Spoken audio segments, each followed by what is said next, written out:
Millie Alcock's biggest challenge playing Supergirl. Was it acting? Well, no. First of all, I think she is a very good actress. Okay. But a friend of mine who's on the KTLA news, his name is Scott Mance. He does the junket circuit sometimes, and he had a chance to talk to Millie Alcock and ask her some questions. Let's see. It's a very short clip, but it's really worth looking at for her answer. Okay. I love that. It looks like Scott Mance is imagining making out with Millie Alcock. Look at that face. Oh my God. Scott, what are you doing?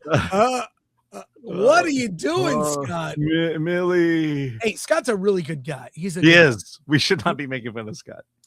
Well, I'm making fun of hey, you should make fun of me when I have faces like that, which is every single show, by the way. Let's see what she has to say to his very good question.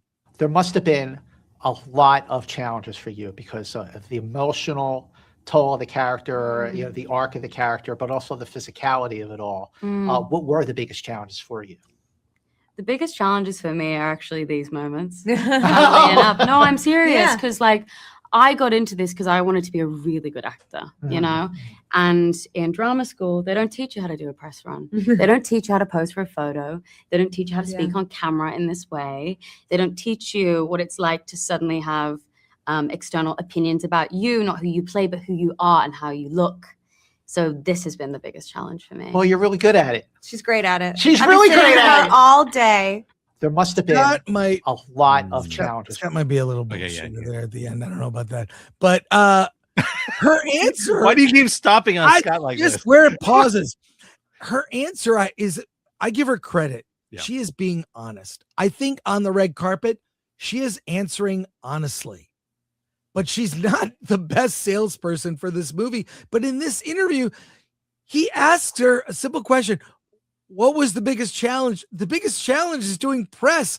I don't know how to do that. She's being honest and truthful. And I admire her for that. Like doing red carpet, doing these junket interviews, one after the other. It lasts days, by the way. It's a blur for the talent. Like, see, one after another, people carted in and they ask the same basic questions. Okay. So it gets Monday, but she didn't train to do media. She didn't train to do red carpet. She didn't train to pose and be a model. She's an actress. And I think a very good one in an unfortunate bad movie where she's miscast. Everybody's praising Millie Alcock. They'll tear apart Supergirl, every aspect of it. But then everyone says Millie Alcock is very good. BS. I call BS. Miscast. Wrong. Not helped by the script, but no, she's not. Someone more likable of a character, and we'll get into that later, could have done better. But I admire her honesty. What do you think, Alan? Yeah, I mean, ultimately that, I'll say that a lot of the red carpet stuff, I think it's not only lack of training, but I think there's a level of being diplomatic. You're looking at the situation presented in front of you, and you're trying not to say things that'll get that you're walking on eggshells in these cases. And so, I think that's what we want from celebrities, is just some level of honesty to say, okay, I misspoke, or I said something wrong. To me, admitting you did something wrong, it just makes you much more authentic.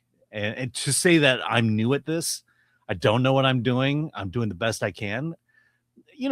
We will forgive a lot of things if you can just say that, because you don't come off as arrogant. You don't come off as I'm telling you how you should think, or that my opinions are that. This is what Rachel Zegler should have been doing during the Snow White press.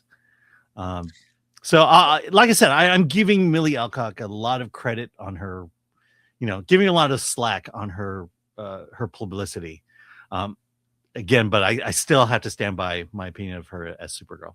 Well, I'll say I don't think she hasn't gone full Rachel Zegler. Mm-hmm. She's not spouting or promoting political opinions. She is answering questions honestly, which she should be coached. Sometimes you need to be diplomatic and not 100% honest. Or just promote the movie. Yeah, promote the movie. But that answer like explains everything to me. It explains all of her behavior in the press. And I you know, I hope she survives this to go on and be in better projects. Yeah. Like that Christian dad comment, the context of it was that's what she was told was if you pissed off the Christian dads, you must be doing something right. I don't know that was necessarily her opinion, but it was something that was told to her, which I fully believe was told to her by, I believe it was Peter Safran. You know, because I think they all know the kind of movie they made, the quality of the movie they made. Exactly. In related news, a Krypto series is in the works. Did you know that, Alan? Yeah. You know, I could have told you this before they even thought of making a Krypto series. It's the Krypto cinematic universe. Krypto is going to be in every will Krypto be in Lanterns? So far, Krypto has been in everything because Gunn is obsessed, I guess. Yeah. But fuck Grogu. We're going with Krypto.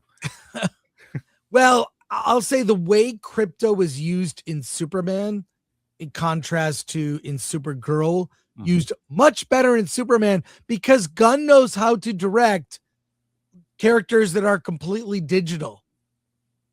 And the way Krypto was used in Supergirl was nothing like a plot thread, but from Variety, Warner Brothers and DC Studios have announced a Krypto animated series. The series follows Krypto as he tags along the gang of misfit criminal wannabes who live down the block. They soon discover he's a ball of destructive, lovable energy, worse than any of them.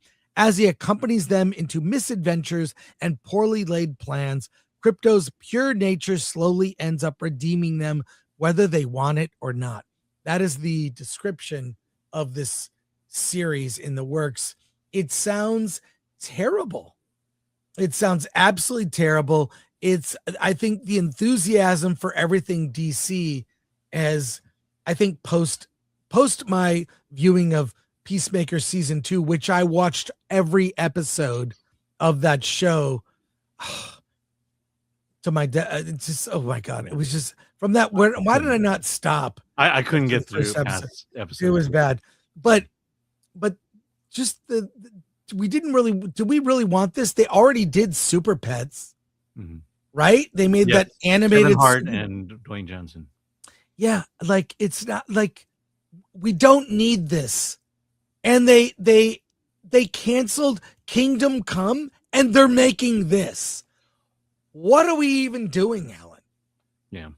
I think we're overestimating the public favorability of Krypto. I think people are just saying just because it's the cutest bright spot in both the Superman and Supergirl movies, you have to make it a series. But the ultimate question is, who is the audience for this? And the beauty of this upcoming merger is Warner Brothers and Nick Jr. are now tied together. So if this is a kid show on Nick Jr., I think it could work. Otherwise, is this for adults? If so, I don't see how this could work. No, this is for kids, for little kids. But my question is based on the synopsis of the story we just read. I mean, Supergirl is pretty irresponsible with her dog. She leaves the dog with Clark to go where? We still don't know. To go party and get drunk. To go party and get drunk. And then we see her with Krypto, who she can't live without, but she leaves him with Superman to go off. I don't know. Just the relationship is not clearly defined. And honestly, I got to say, before this even comes out, I already hate it. Yeah. But I think after the character twist in Supergirl, I think she's now going to become a more responsible pet owner.